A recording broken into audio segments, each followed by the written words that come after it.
All right, welcome to the Young Turks. Jake, Briahna Joy with you guys. Look, we live funny lives because we come in and, certainly I do, and half the time what Anna does, come into the show kind of like in a jovial, good mood. We're joking around. Only half the time. Only half the time. Let's be honest. No. We don't call you Salt Queen for nothing. Okay, that didn't come out of nowhere. I was in a horrible mood all day. I'm not gonna lie. All right. Until came into the office and I accused Cenk of moisturizing his face. I was like, how dare you? What are you gonna say next? That I live in a cul-de-sac? Anyway, good mood, but unfortunately, the news sucks. Yeah. Particularly today. Lately, there's been some strands of hope, a little bit of blue we see, but we are not seeing any blue today. And so, unfortunately, we've got some really pretty bad news for you guys, near borderline apocalyptic. So, with that, take it away, Anna. The conservative Supreme Court, which of course includes 3 Supreme Court justices who were nominated and confirmed during the Trump administration, decided against blocking Texas's anti-abortion law, which effectively bans abortions past 6 weeks and encourages private citizens across the country to essentially report on anyone who might be aiding and abetting a woman seeking to have an abortion past 6 weeks.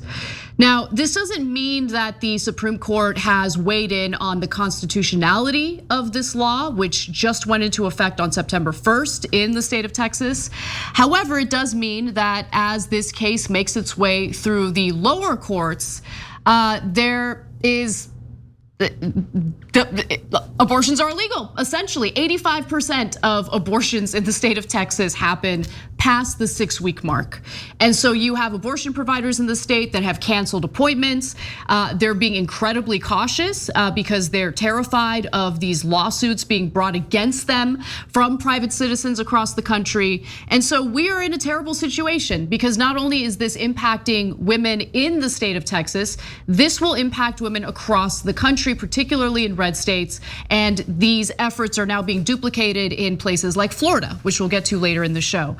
But let's give you the details of how the Supreme Court decided to weigh in on this and how they refused to block it. The Supreme Court's vote was 5-4, with Chief Justice John Roberts joining the court's 3 liberal members in dissent.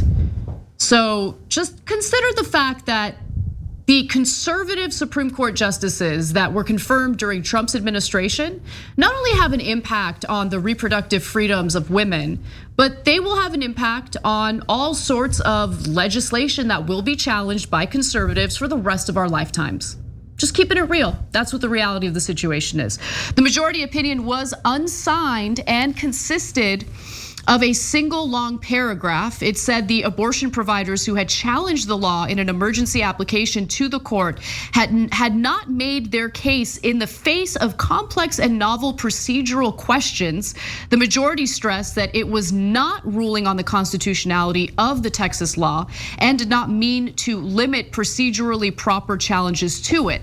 So again, this is essentially the conservative Supreme Court justices saying, we refuse to block it. We're not weighing in on the constitutionality of the law yet. We're gonna wait and see how this plays out in the lower courts. But the problem here is the law is written in such a way that it would not be enforced by lawmakers or politicians or officials in the state of Texas. It would essentially be enforced by private citizens throughout the country who work as snitches as soon as they suspect that someone is aiding and abetting a woman in getting an abortion in the state of Texas. Okay, let's break it down. So first on the decision, I just want to give important context here. So they're doing 2 things that are important. One is they're saying the trick worked. Texas set up a trick so that the state is not enforcing the law, but these vigilantes are. And the 5 Supreme Court justices were like, oh, great trick. Now we know what you're doing. It's the state passing the law that in effect bans abortion. They're not dumb people. They're perfectly aware of what the trick that's being played. And they're like, well done. So because of that loophole that you created, when they sue different branches of the government, the branches of the government go, we have no standing. We're not necessarily going to enforce this law. So they're bringing the lawsuit against the wrong people. They'd have to bring it against Joe Blow when he actually catches one of those evil women, and I don't know if he throws a net over her or something and tries to cash in on his $10,000, that's when it would become a case. Now, legally, there is some truth to that, except for the fact that it's an obvious attempt to actually undermine a law and the United States Constitution as interpreted by the Supreme Court. So that's why the 4 other justices, including John Roberts, were like, guys, keep it real. This outlaws abortion. And so you're using a technicality here, which was the intended point of the law, as I said. Okay, so, but the second thing that it does is that means in effect now, it's in effect. Yep. So it is the law of Texas as we stand now, until a court reverses it. So because what a court could have done is, hey, let's adjudicate this and we'll tell you if it's constitutional or not. But in the meanwhile, it doesn't go into effect because there's serious questions about its constitutionality, which happens all the time and which is more normal. And in this case, they said, we're not sure, go for it. Let's see how it turns out. And so that's why people are rightfully freaking out, saying that's it. Basically, abortion is now illegal in the state of Texas. And now, of course, as you all know, that's not gonna affect everybody in Texas. Rich people don't care at all. They can just hop on a plane, and they don't have to go to Paris or anything. They can go to a nearby state. So that's pro-choice, and they will. You know they're all hypocrites. Of course. You know the right wing gets abortions nonstop, and we've covered those stories before. Some of them will even join the picket line and go get an abortion, and then when you ask them, what the hell did you do? They say, no, it was inconvenient for me, but these people are evil, okay? So the rich Republicans will continue to get abortions to no end in Texas. They always have, and they will going forward. But poor people who can't afford flights out, well, they're stuck. And they now live under religious rule in Texas. Yeah, that's exactly right. And that's just a fact. Yeah, and by the way, I mean, it's when the Supreme Court weighed in on abortion in the, of course, Roe v. Wade case, you know, the whole argument was about the viability of the fetus outside the womb, right? What is life? And if a fetus is dependent on a woman in order to live, right? Is it really a human life? And I would argue no, right? If it's not viable outside the womb, it's not a baby, okay? And what we're talking about here, we're not even having a discussion about a fetus. It's not even considered a fetus until you hit the 8-week mark. It's considered an embryo. So we're having a debate about embryos right now, as tens of thousands of Texans have died in the state over the last year. That's what it looks like at 7 weeks. Mm-hmm. Is that viable outside the womb? Is that the same thing as a human life? I would argue, no, it is not. But if you're a religious person and you believe that it is, that organism is the same thing as a living, breathing human being, then by all means, don't have an abortion. But your religious views should not dictate the laws of the land. We're supposed to live in a country that separates church and state.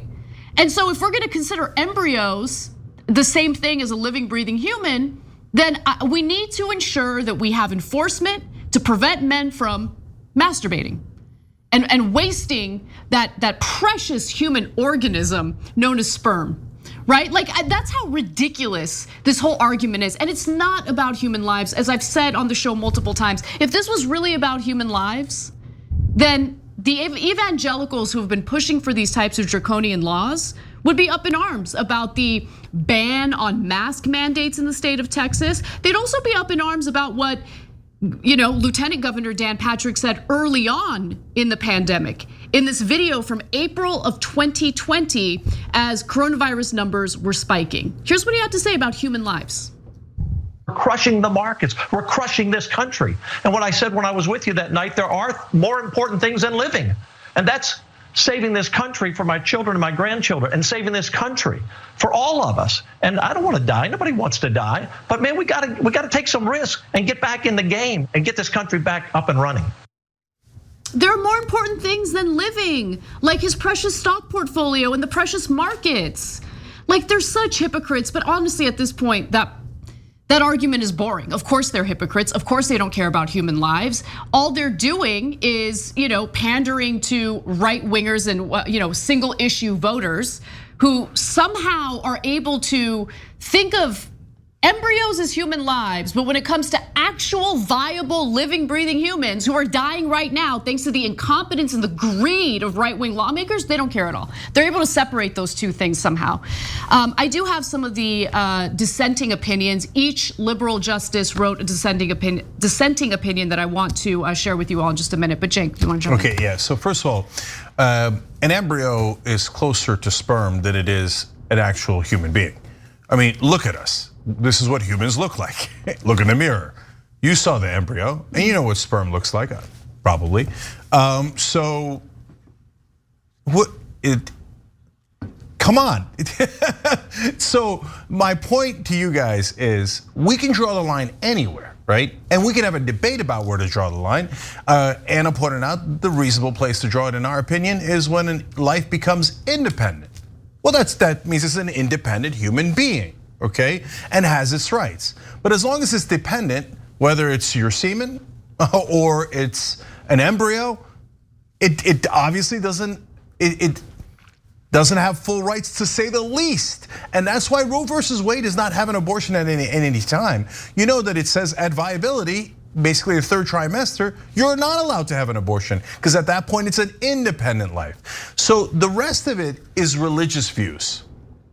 Oh, well, I know, but the Bible says this. First of all, as always, let me just say, the Bible doesn't even say that. And if you don't even believe the Bible, because if you did, the Bible agrees with me. It says, no, sperm is sacred, that is life. You are not to ever spill seed.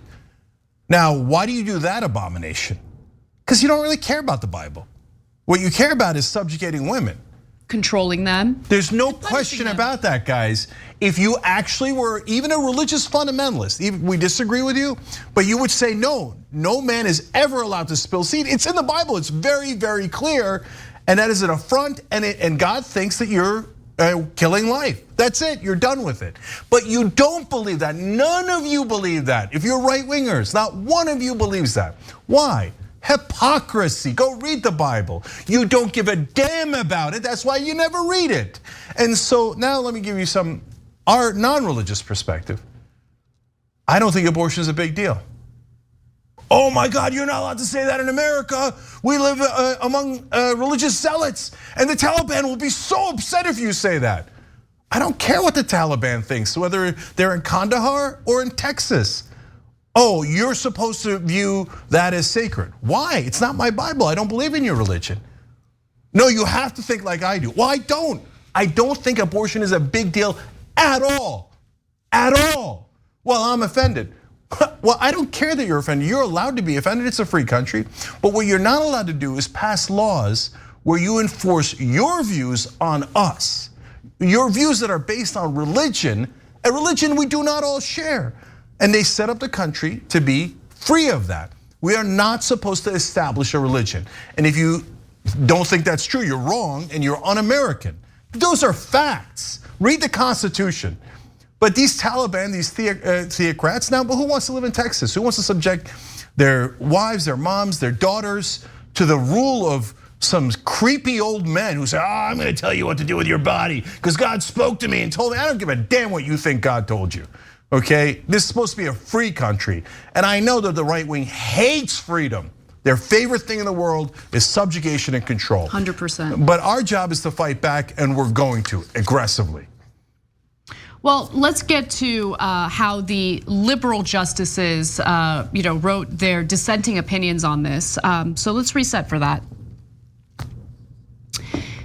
The Supreme Court has decided to avoid blocking Texas's anti-abortion law, which went into effect on September 1st, and essentially allow the lawsuits against the law to work its way through the lower courts up to the Supreme Court. And I'm assuming that eventually the Supreme Court will rule on the actual constitutionality of the law. But in the meantime, the liberal justices in the Supreme Court each decided to write their own dissenting opinion regarding the decision to avoid blocking the law as it works its way through the courts. I want to read you a few excerpts from Justice Sonia Sotomayor, who writes that the court's order is stunning. presented with an application to enjoin a flagrantly unconstitutional law engineered to prohibit women from exercising their constitutional rights and evade judicial scrutiny, a majority of justices have opted to bury their heads in the sand. Justice Sotomayor continues to write that the court has rewarded the state's effort to delay federal review of a plainly unconstitutional statute enacted in disregard of the court's precedents through procedural entanglements of the state's own creation. The court should not be so content to ignore its constitutional obligations to protect not only the rights of women, but also the sanctity of its precedents and of the rule of law.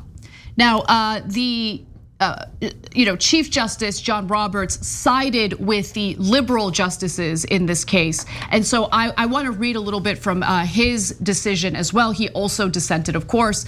But Cenk, I thought that Justice Sonia Sotomayor's dissenting opinion was the strongest, because she's calling them out on the fact that they're just completely disregarding long-standing precedent. And by the way, that's something that Brett Kavanaugh, of course, claimed that he would avoid doing during his Senate hearings, confirmation hearings. Yeah. Well, look, we all know they lie in the confirmation hearings. The only people who pretend that it's real are the media who are supposed to bring you the news. They all say one thing when they're in those hearings, and then they do something else when they're on the court. We've tracked it literally hundreds of times. So, gee, look at that. All the Republicans voted with the Republicans and the Democrats voted with the Democrats, even though they just said they'd call it balls and strikes. And so, like the most you can ever get is like John Roberts dissents 3 times from the conservatives. Everybody's like, oh, what a liberal. He's only conservative 97% of the time. So we knew relatively speaking, we knew what they were gonna do. And if you vote for Republicans, this is what you get. And so, but of course I love Sotomayor's dissent. She's right on the facts, she's right on the law. And at the end, normally it is custom for the justices to sign, I respectfully dissent. She left out the respectfully. She said, I dissent. And by the way, Ginsburg then followed and also took out the respectfully and wrote, I dissent. Because she's absolutely right. I do not respect you taking away the rights of 50% of this country. I don't respect it. You know it's unconstitutional. You said you wouldn't do it, and you're doing it anyway. And there's nothing to respect as you try to basically enslave half the population. You said Ginsburg. I'm assuming that you were definitely misspeaking. Yeah. You mean Kagan? No. Breyer. Okay, got it. Sorry for the blank comment. No, it's okay. Sometimes we're speaking spontaneously, and sometimes we misspeak. But anyway, I do want to get to Chief Justice John Roberts and his dissenting opinion on this. He writes that the legislature, meaning the Texas legislature, has imposed a prohibition on abortions after roughly 6 weeks, and then essentially delegated enforcement of that prohibition to the populace at large. The desired consequence appears to be to insulate the state from responsibility from implementing and enforcing the regulatory regime.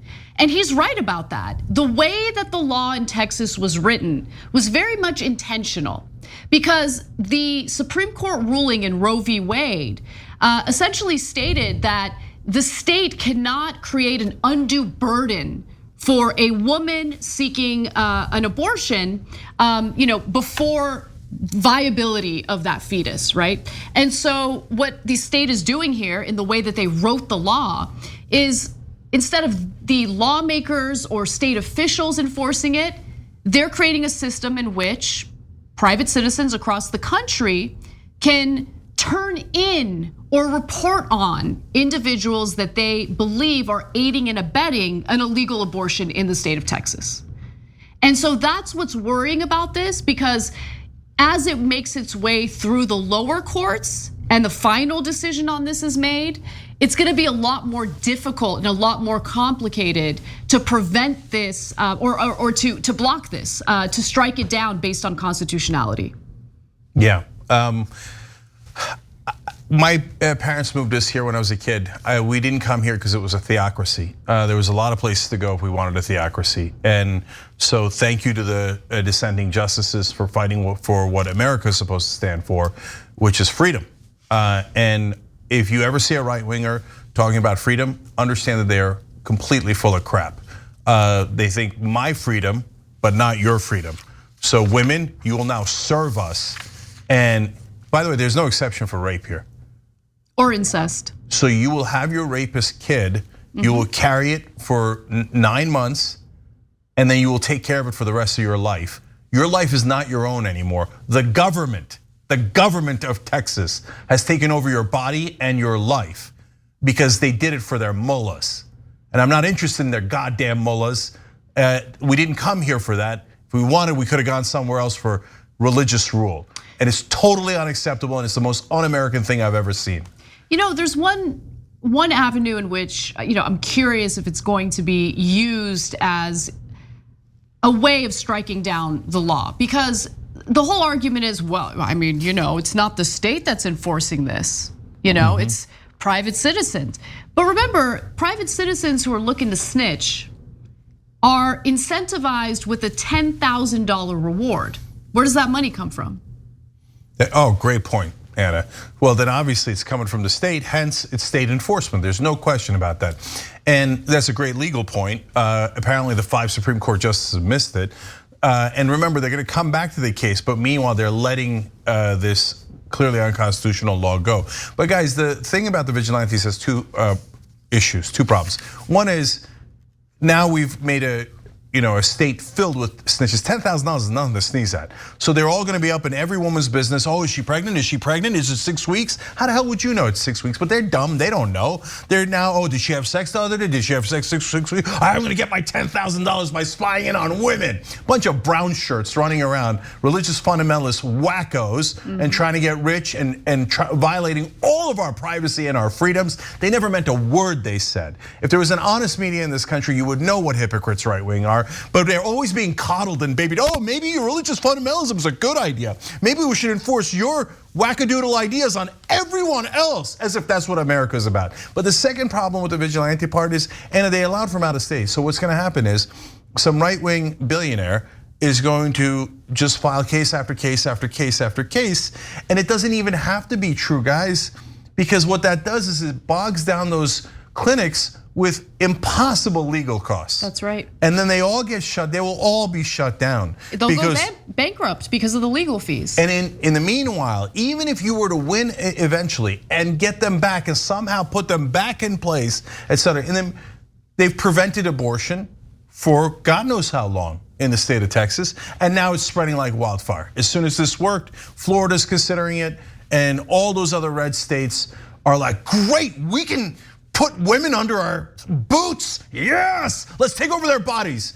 I thought you were against government tyranny, you freaking liars. You were lying the whole time. All you care about is yourself. And so some cheeseball, horrible, greasy, right-wing billionaire man will come along and go, oh, an opportunity to control all women. I'll sue all of these people. Right. And again, they never care. It has nothing to do with the Bible. They've never read it. The Bible's pro-abortion. They don't care. Everything is a lie. All they want is power. Yeah. They don't care about justice at all.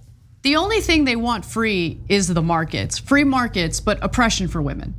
Yes. And anyone who isn't a privileged male, a white male in this country, that's what they want. And that's what they've been fighting for decades. This has been a decades-long project.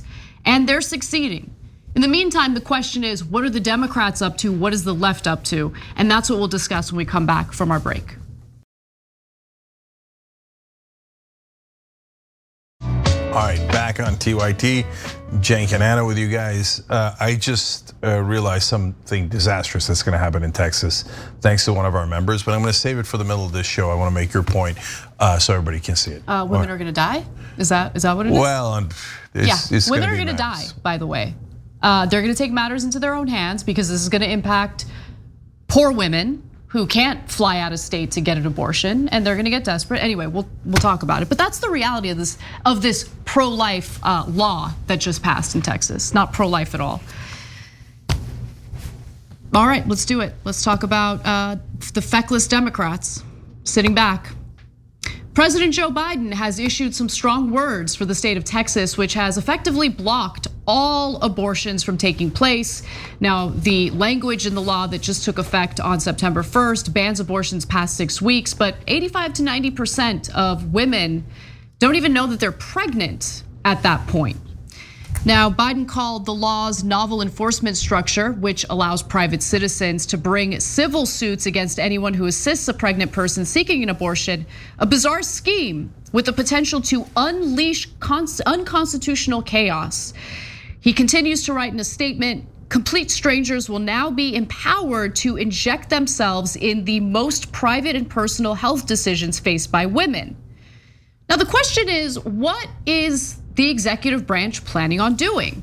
What are congressional Democrats planning on doing? Remember, Democrats have majorities in both the House and the Senate. Obviously, Joe Biden is a Democrat. He controls the executive branch. So they do have some options. But Biden was vague when he said this. He said he was launching a whole of government effort to respond to the law, tasking the Department of Health and Human Services and the Justice Department to see what steps the federal government can take to ensure that women in Texas have access to safe and legal abortions. He said the effort would be led from within the White House, but he didn't really offer any other details. And that's concerning because it sounds a lot like what he issued in the form of an executive order with the problem of gun violence in the United States. I am going to fund a commission to study gun violence. In this case, he's talking about, I'm tasking the Department of Health and Human Services and the Justice Department to see what steps the federal government can take. It's really not that difficult. One of the easiest steps is do away with the filibuster in the Senate and codify the ability for women to have abortions in this country safely. Because federal law obviously supersedes state law or local law, but is he willing to do that? That's the question. Are Democrats willing to do away with the filibuster in the Senate? Okay, so he says it's a whole of government effort. Well, that's just not true. And so your strongly worded letters are enormously uninteresting to people who actually care about the news, which of course then excludes all the rest of the media, which all applauded. Joe Biden with strong words, everybody. He really means it. No, this is how you really mean it. I'm gonna push Manchin and Sinema to end the filibuster immediately. If they don't, there will be tremendous consequences. I will do every effort I have to end their political careers, and I've got a lot of effort. And so, and we're gonna end the filibuster and we're going to pass Roe v. Wade. By the way, Roe v. Wade is, I've said this before, I have some constitutional issues with how that case was decided, but it's excellent legislation. It's exactly what I would want in legislation. It's still illegal in the third trimester because then it's an independent human being. Unless it threatens the woman's life. That's right. Yeah. And so as long as it's viable and it's independent, no problem. But until then, there's a gradation system and it allows for women to actually make the decision when it is not independent. Okay, so you could pass that tomorrow. They make it sound like it's impossible. Oh, we're gonna look really deep into the Library of Congress to find a way to do this. No, you just go, filibuster's over, Roe v. Wade is national law, period. Look guys, we do tons of nuance on the show, you've seen it, right? This one's actually really simple. Are they gonna do that? No, because, well, what would the parliamentarian think? So they have prioritized the goddamn filibuster, something that isn't in the Constitution at all. It was like a loophole that was created to fight against civil rights and anti-lynching laws. They killed anti-lynching laws with the filibuster. I'm serious. So that relic, that stupid loophole in the Senate is going to prevent you from doing anything to protect women? What the hell did we elect Democrats for? Look, are we really surprised? The filibuster, as long as it remains in place, and it looks like it will remain in place, will destroy the political careers and the political future of the Democratic Party. Remember, there are voter suppression laws being passed in various red states to ensure that the future elections are rigged in favor of the Republican Party. And Democrats, now that they have control of both Congress and the executive branch, can do something about it. But they refuse to do so because the one thing they would need to do to pass something like the For the People Act or even the Voting Rights Act, which is a scaled down version of the For the People Act, they need to do away with the filibuster, and they're unwilling to do that. They're like engaging in political suicide as we speak. So no, their incompetence and honestly their impotence is immeasurable. So think about the logic of what they're saying. Oh, some guy invented just a rule in the Senate 150 years ago or so. And I respect him more than I respect all the women in Texas. Or all my voters. Or my voters. Or, anti-corruption measures that are being blocked, $15 minimum wage, even though Democrats don't want it. And of course, as you know, that's what it always comes back to. So they're not even willing to give women equal rights because they're worried if you get rid of the filibuster, oh my God, your wages might go up and their corporate donors will be pissed. So Joe Biden says, oh, I don't want to piss off my donors. So I'm going to ask for permission from the Republicans. He's literally saying this. So if you don't end the filibuster, you literally have to ask permission of the Republicans to get anything done. And shockingly enough, the Republicans have not given permission for anything to pass.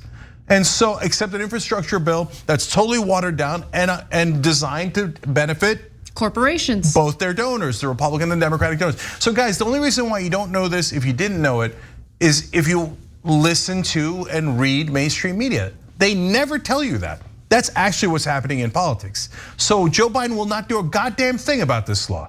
He could do it super easy, so could Pelosi and Schumer. None of them will do a thing. Their words are hollow and completely meaningless, and they will screw you over. They'll screw over their own voters, and then when they lose, they'll blame Bernie Sanders. And we've seen this cycle now for about a decade. That's exactly right. In fact, today on Twitter, everybody's blaming Bernie Sanders. Yeah. What the hell did he do? Oh, I don't know, man. If he was, maybe if we ended democracy in the primaries, then Hillary would have won in a coronation and she would have been our queen. And then she could have run the worst campaign in the world, but she did. But she already won. She already won the primary. She went in the general election and, well, it should have just been handed to her. She was the worst candidate. You guys were wrong. And you screwed us all. That's right. We told you, we warned you. People don't like her, not because she's a woman, etc. Some of that exists, but mainly because she's establishment. She's an elite, and they hate that. They saw her take all the money from the banks. They saw her change her vote to go for the banks. The media's a bunch of liars, and they covered her ass the entire time, but people knew anyway. And you blew it. You blew the Supreme Court. You lost to an idiot. I mean, refusing to campaign in key battleground states. I get the frustration over what the country is experiencing right now. I understand it wholeheartedly. But really, Hillary's not gonna take any responsibility for the awful campaign she ran? Okay, fine. But look, I'm not really interested in relitigating what happened in 2016. We have to look at what's ahead of us, what's in front of us right now. And Democrats have control of Congress. So what are they gonna do about it? That's the question. No more patty cakes with Sinema dressing like, I can't stand Sinema. I can't stand it. But here's the thing, LBJ, he didn't play patty cake. Sometimes he did. Sometimes he realized, all right, let me use some carrots. But when he used sticks, he brought the biggest stick and was willing to threaten, to bully, to do what was necessary to get the Civil Rights Act passed. Okay, we need that kind of hardball among the Democratic Party right now, because there's no more time to waste. And it goes beyond abortion laws, okay, which are already incredibly important to deal with. I mean, New York is flooded today. We don't have time to waste. Climate change is here, it's here. So what are we gonna do about it? Joe Manchin today talking about how like, oh, I don't know, we need to pause on that $3.5 trillion reconciliation bill, which is the bill that includes all the climate action provisions. Yeah. Biden, what are you doing? I don't want your strongly worded letters. I don't care about strongly worded letters. The Republicans don't care about it, and these conservative Democrats in the Senate certainly don't care about it either. What are you gonna do to break their backs? That's what he needs to do. So, last couple of things here on that issue. Airlift the women out, okay? So now Texas is basically a religious state. And so they don't believe in the Constitution. They have molded church and state. The United States Constitution says you shall not establish a religion, and here they have. If you don't, for example, I am not Christian. I don't believe any of the things that they believe about abortion, and I don't want to follow their religious rules. And Texas is saying, I don't care what you think. I'm going to impose our religious views on all the citizens. No matter you're a Jew, I don't care. You're a Muslim, Buddhist, you're atheist, I don't care. You will live under Christian rule. They say they're proud of it. They're proud of it. We think Yahweh should rule us all. And so we need to airlift those women out, the poor women. The rich women, rich Republican women are going to get abortions till the cows come home. They're just going to fly to wherever they like. Oh, I do. Should I go to San Francisco or Paris to get my abortion? But let's have brown and black women suffer and poor people suffer and not be able to get it and maybe get a back alley abortion and endanger themselves. Well, then airlift them out. We need to get them to freedom because Texas is no longer free. We need to get those women to a free state. Now, you could avoid all that if Joe Biden was an actual leader. But you know he's not. And this is indisputable, guys. He is saying, I care about the Republicans more than I care about my own voters. Because by not ending the filibuster, he's saying it's so important to me to work with my Republican colleagues. And it's way more important than women's rights, voting rights, or any other rights. I don't care about you voters. I just care about Mitch McConnell. That's what Joe Biden's saying today. That's a fact, it's an uncomfortable fact.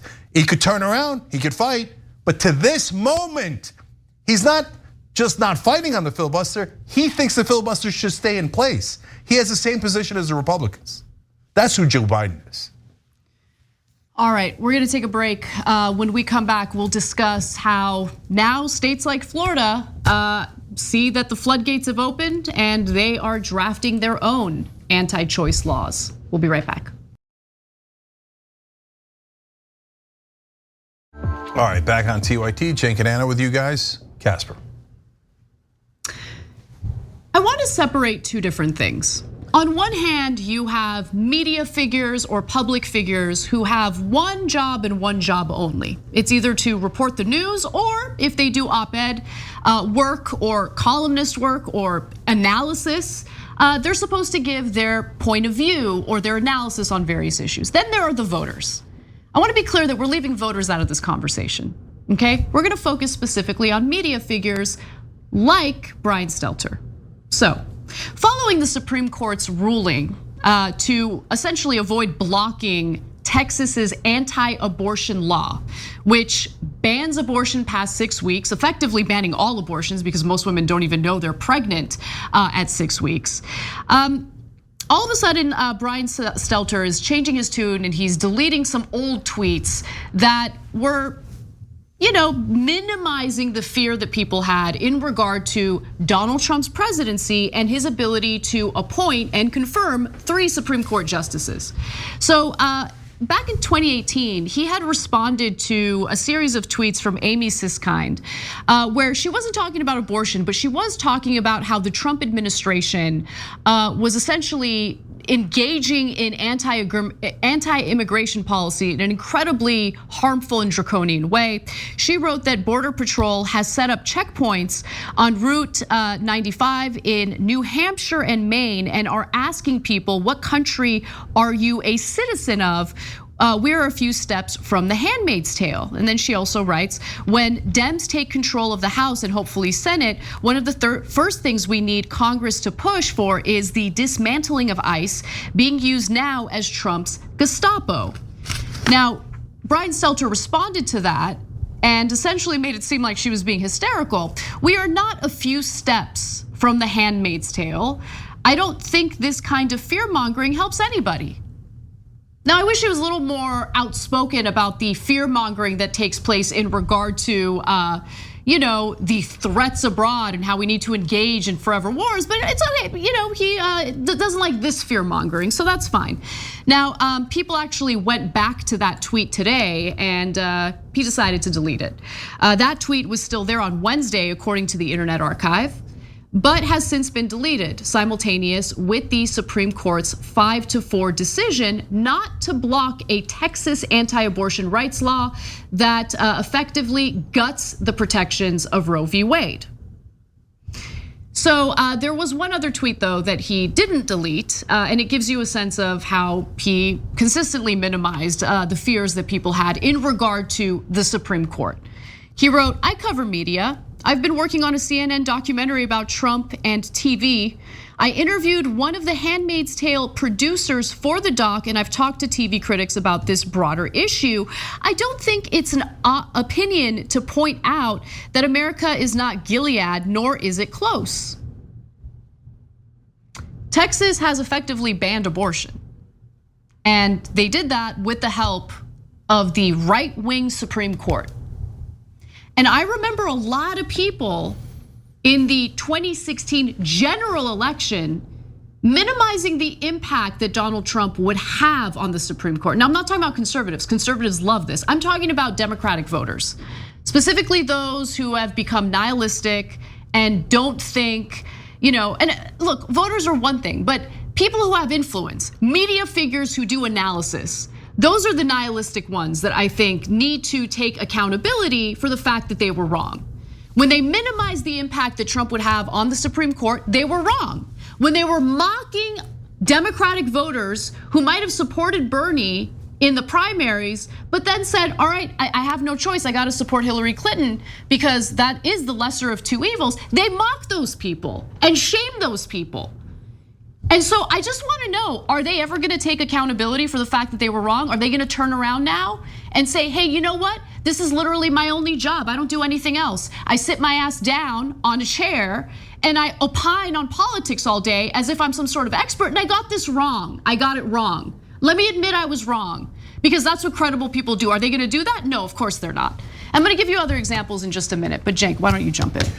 Yeah, so first of all on Stelter, look, I'm glad he deleted the tweet because it was wrong. And there's nothing wrong with admitting you were wrong. I mean, he hasn't said it He hasn't admitted he's wrong, that's the problem. And no, I get it, but the only reason in my mind to even bring it up is because that kind of don't offend Republicans. Oh my God, they could be just as right as Democrats. Maybe women shouldn't have rights, right? And that's the mainstream media 101. And I've lived with it my whole life, where they're like, what the Republicans do in taking away rights, not a problem. When you criticize them too much, that's against beloved bipartisanship, and we can't have it, okay? And so that's when Stelter will yell at you, and he's not alone, he's just the representative in that case of mainstream media. Everybody yells at people. When you point out corruption, you should see it. They go nuts. No, our beloved politicians don't do it, don't say that about them. So now we turn, but we're equal opportunity critics here. We turn to the, whatever they're calling themselves these days, the extreme left, the alt left, the weirdo left, whatever they are, which is mainly right wingers, but their audiences, I don't know if they still think in their mind they're left wing. But anyways, the people who said, Anna's reference there is to, voting for the lesser of two evils is still voting for evil. Dun, dun, dun. No. As if that's some sort of brilliant intellectual point. You guys are hilarious. Except it's not a brilliant intellectual point. And look, it's a point as simple for individual voters, vote your conscience, okay? Individual voters, first of all, Hillary Clinton did not lose the 2016 election because of Bernie supporters. Let's be abundantly clear about that. This conversation isn't about that. This conversation is about influential people in left media, okay, who completely minimize the importance of the Supreme Court. And now for the rest of our lives, we're gonna have to deal with a right-wing Supreme Court that can strike down anything, really. I mean, we're gonna fight like hell to get Medicare for all, but if it gets challenged and it makes its way to the Supreme Court, what do you think this pro-corporate conservative Supreme Court is likely to do?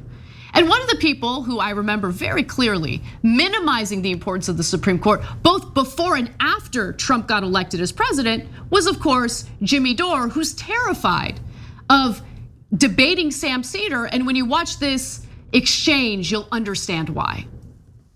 I mean, except for Hillary Clinton in the Supreme Court. We disagree 100% on that. And I think that if Donald Trump is president, it's way worse for the Republicans. And if Hillary Clinton is, I agree with Chris Hayes when he says Hillary Clinton is good for the Republican Party and Donald Trump is bad for it. I agree with him. I agree with that too. But in the meantime, we have a Supreme Court that is going to be moved to the right for generations. In the meantime, I disagree with you on that. I mean, you haven't given me an argument that rebuts what I said. That the Democrats could easily filibuster any bad appointee, and they could say, "Hey, until you give us someone as good as Merrick Garland, we're going to keep filibustering this." And all we have to do is do it for 2 years. And my proof that they could do it is that the Republicans are doing it to a guy like Merrick Garland, who they already said they like, without batting an eye for a year. So I just disagree with you on this, Sam, on the Supreme Court. I just disagree. And what about when Justice Breyer or Justice Ginsburg pass away or retire? Yeah, I mean, so they're going to filibuster. They're going to prevent 2 vacancies from being filled.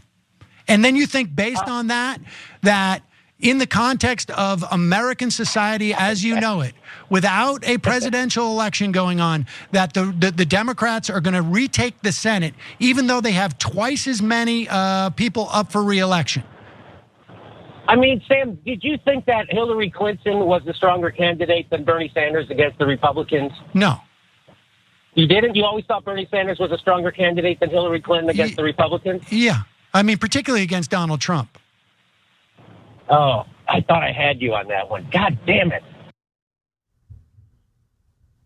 Now, is Jimmy Dore going to turn around and say, you know what? I totally underestimated the impact that Trump would have on the Supreme Court. Of course he's not. And that's his only job. That's all he does. He doesn't write any new jokes. He's told the same microwave joke about his family for like the last 10 years.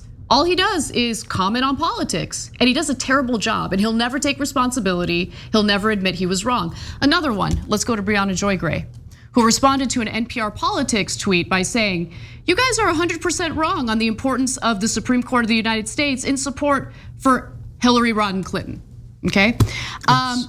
Bunch of people were commenting in response to that tweet from 2017 just last night. She deleted it.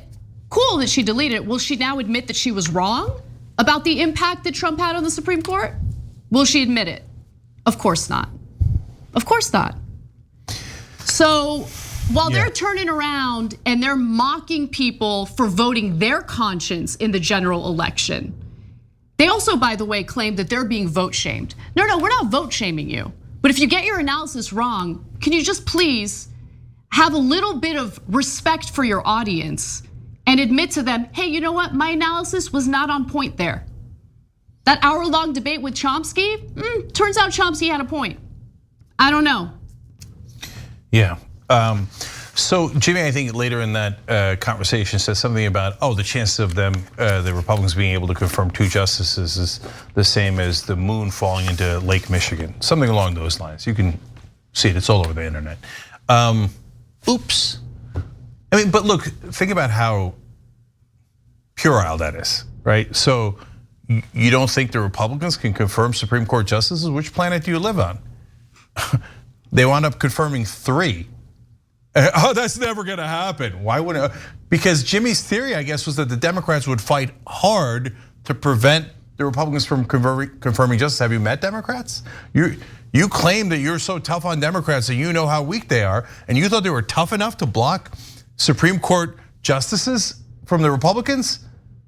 Oh my God, that means you know nothing about politics, nothing at all. And so Joy Gray there with, it's no big deal, the Supreme Court, people are gay. No, you're all wrong. You'll never admit it because it's about your ego. It's not about the facts, it's not about policy. And so, look, for the people that keep saying that simpleton line of voting for the lesser of 2 evils is still voting for evil. No, what that is basically intellectual cowardice. You're saying, I don't want anything on my hands. I know that there's the only 2 people who can win in a general election are Hillary Clinton and Donald Trump. Everybody knows that. If you don't know that, again, then you don't know anything about politics and you're deeply embarrassing. Go become a plumber, okay? You're dentist, whatever. Go find any profession you like, but you don't know anything about politics. Retire. Okay, so since you know Hillary Clinton and Donald Trump are the only two people who could win, especially on election day. It's not like Jill Stein made a big run or Gary Johnson, here he comes. No, you knew there was a 0% chance anybody else could win.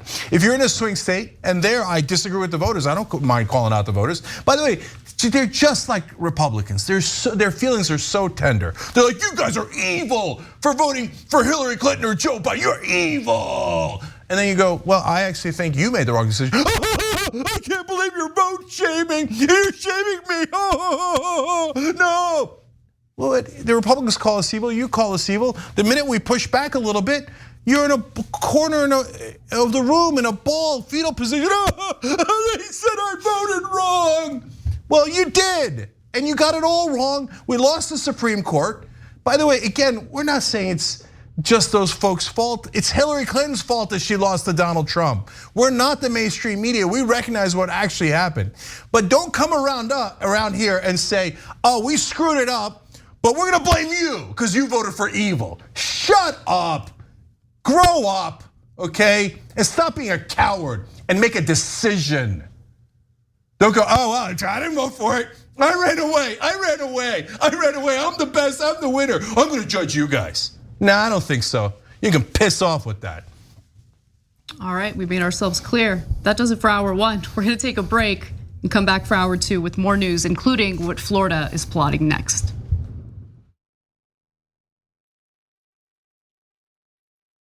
Thanks for listening to the full episode of The Young Turks. Support our work, listen ad-free, access members-only bonus content, and more by subscribing to Apple Podcasts at apple.co/TYT. I'm your host, Cenk Uygur, and I'll see you soon.